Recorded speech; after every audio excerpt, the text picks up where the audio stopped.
Saltbox Farm is a small family farm built by my grandparents in the 1940s. It's always been a huge source of inspiration for me for lots of reasons. As a chef, growing vegetables and getting my hands in the dirt, it's really helped me close the loop with agriculture and cooking. To take all of that into the kitchen and prepare food with what we've grown here is like a dream come true. Fall is my favorite time of year anyway, but for cooking and for eating, it's for sure my favorite. You've got the best of both worlds. You've got the late summer vegetables kind of still available, but then you've got the autumn vegetables coming in, the root vegetables, the cabbages, things like that that are totally seasonal. Certainly pumpkins are very definitely one of those. So the baked sugar pumpkin fondue is one of my favorite things this time of year to cook. I look forward to making it every fall. Super easy to put together. It's a lot of fun to prepare with kids, and certainly I've been known to take this thing into a dark room and eat it by myself with a spoon. It's that good. I'm going to pair the sugar pumpkin fondue with a beer we brewed a few months ago. It's a reserve farmhouse ale. It's got raspberry, honey, and hops, all that were grown here. So it's kind of a special one for us. All week long at Saltbox Kitchen, we're going to have ingredient kits, so you can take the pumpkin and everything that's needed for it home and follow the recipe and prepare it for yourselves. If you don't feel like cooking but you want to eat the thing, come on by Saltbox. We'll have them ready to go. We'll also have the beer, the Farmhouse Reserve. It's all bottled up, just waiting to be enjoyed with the pumpkin. So please come on by and check it out. Look forward to seeing you soon, and happy cooking.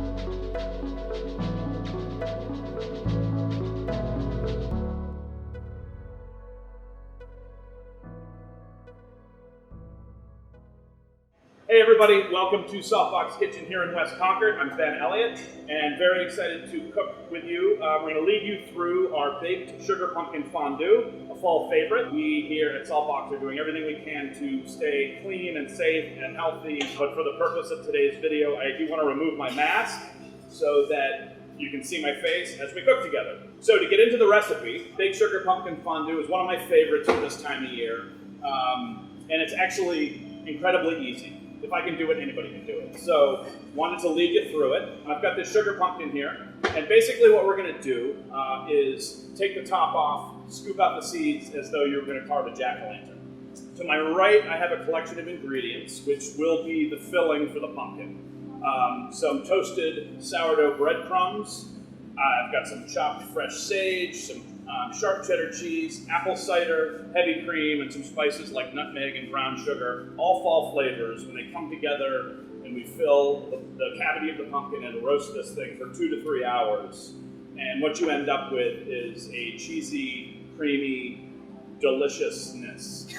So to get going on that, I've got a little paring knife here. If you have a little knife like this, something that's easy to kind of manipulate, because sometimes the flesh of these pumpkins they're pretty dense, so you certainly want to be careful to not take off a finger while you're doing this. But I'll just get the knife in there, make my way around.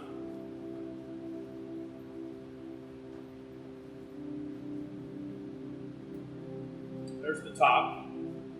Now I've got this bowl right here with a spoon, so we'll just get right into this thing, and as I said a minute ago, we'll just take a second and scoop everything out as best we can. The seeds, certainly, if you want to save those and clean the flesh off of the seeds once the pumpkin's in the oven, you definitely can do that. Dry them out, toss them in a little bit of oil with some salt and some pepper, and toast them. Toasted pumpkin seeds are obviously a great snack, so I don't like to throw anything away. The smell of the pumpkin, the raw pumpkin, totally brings me back to either being a kid and carving jack-o'-lanterns on Halloween, or just a year ago carving jack-o'-lanterns on Halloween with my kids. So it's a good smell memory. It's a good trigger. We'll get all those flesh out of there. They're pretty well cleaned up. So there's that. I'm also going to just take the seeds off of the top. We're not really going to use the top of the pumpkin, but once it's roasted and it comes out of the oven, it's nice and golden and it makes kind of a nice garnish to go along with it. All right, so once we've got everything hollowed out and cleaned up, I've got a baking dish right here. Set that on there. That'll be ready to go in the oven. To get the filling ready, what we want to do is we're going to pick some of these sage leaves here, leaving most of the stem behind. A little bit of the stem's okay. We're going to chop up a little bit of the sage. Just line the leaves up. We'll just do a quick little slice. Run across it a couple times. It doesn't have to be perfectly minced, but you don't want big chunks of the sage. The sage is a hardy herb, so you definitely want to chop it up. Get the sage in there. And here I've got some leftover sourdough bread. We tore the loaf, let it dry out. We put it in the oven until it became nice and golden. I like to do that just because I feel like the flavors are enhanced a little bit. We've got some heavy cream. Everything's better with heavy cream. Butter, cheese. Put some salt, pepper, a little bit of dark brown sugar. The sugar pumpkin is, obviously naturally pretty sweet, but a little extra is nice. I've got a whole nutmeg here. I'm going to grate some nutmeg right into this. And then I do need to grate some of the cheddar cheese. So I've got a box grater here. Using the larger holes. I like to use cheddar. It's not necessarily a classic New England dish, but I think all the flavors and the seasonality of it are indeed pretty classic New England. So to me, it makes sense to use a good Vermont cheddar cheese. All right, I'm going to throw the cheese in there.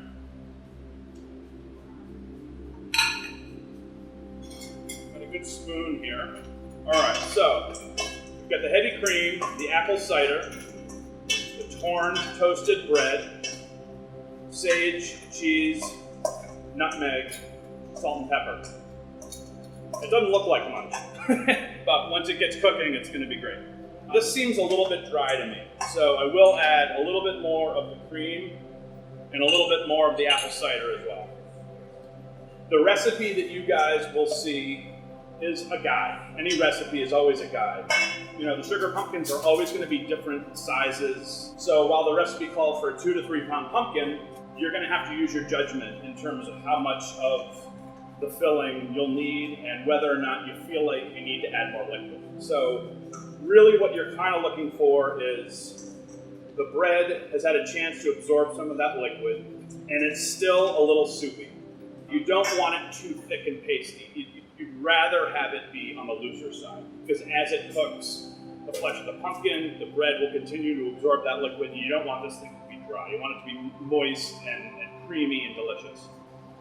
Take the pumpkin, you get your salt and pepper, turning the pumpkin a little bit around. I'm going to season the inside of it with salt and pepper. I got a little pepper here as well.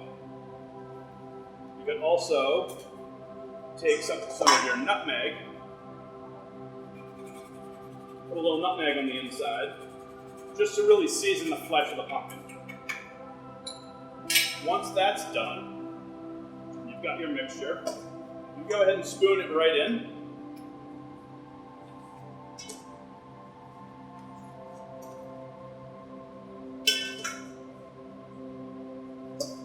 Now, if you get to the top of the pumpkin, and you've used all of your filling, and there's still a little bit of space, like you see here. This is where the cooks and us need to improvise and kind of use our best judgment. I'm going to add a little bit more cream in there because I just feel like it'll take it. A little bit more cider as well, and that's just for kind of looking. This is basically done. Stick the whole thing right in a 325-degree oven. It's going to take 2 to 3 hours. Depending on the size of the pumpkin and the thickness of the flesh will determine how long you'll need to leave it in the oven. But what you're looking for when it's done is the flesh of the pumpkin is going to be nice and soft to the touch. That will tell you that it's pretty well finished. I'm going to go put this in the oven right now, and we'll take a look and see what it looks like when it comes out. All right, let's take a look. Oh my goodness. I love it when it first comes out of the oven. It smells so good.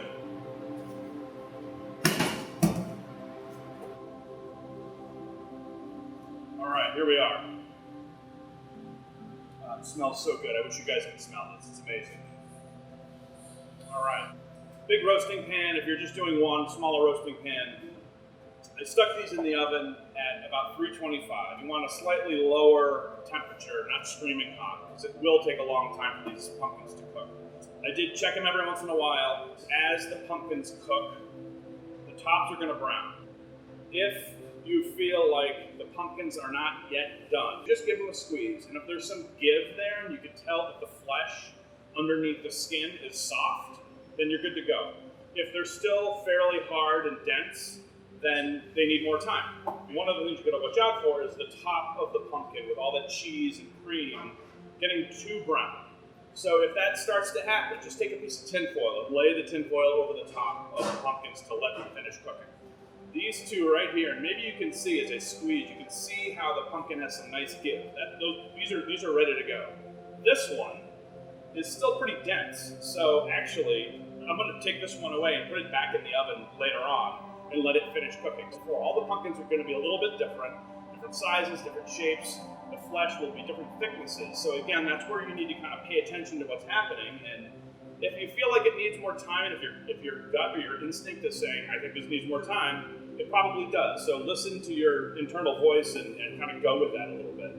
So besides the browning and the tin foil, the other thing that you want to think about doing is adding a little bit of water to the bottom of the pan. That'll help soften the pumpkin too.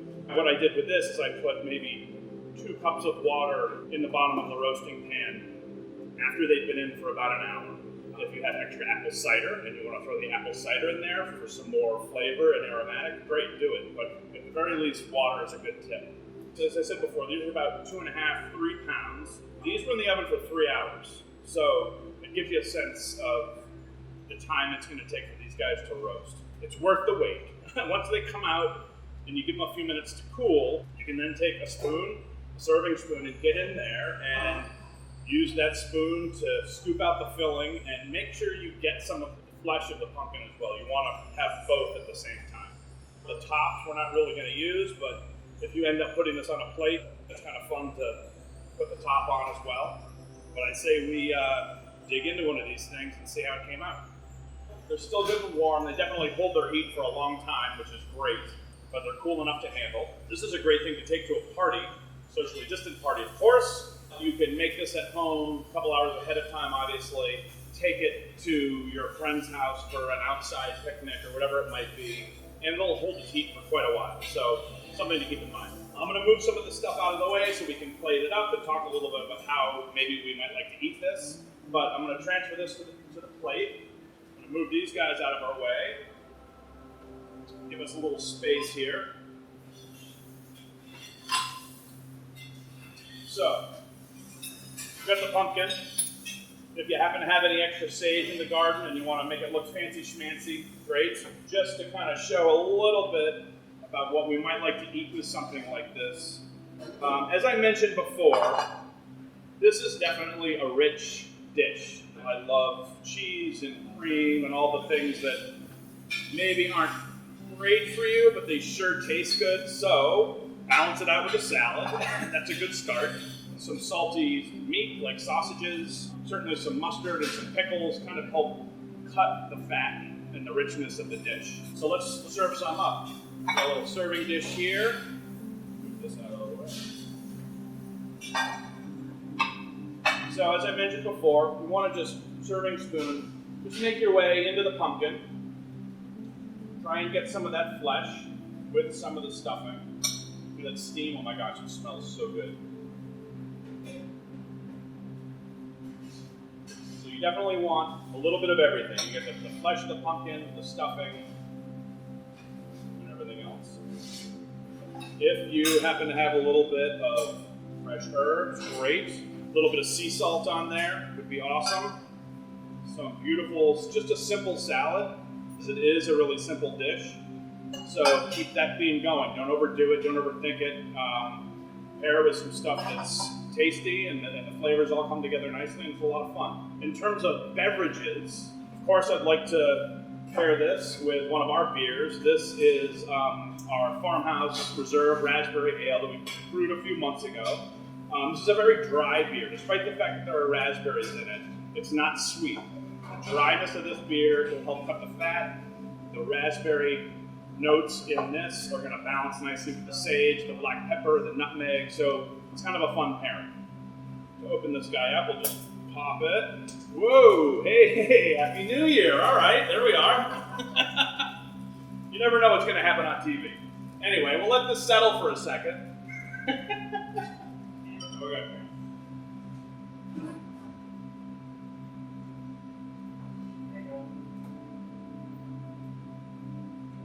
We'll let this settle a little bit, but this is the raspberry ale.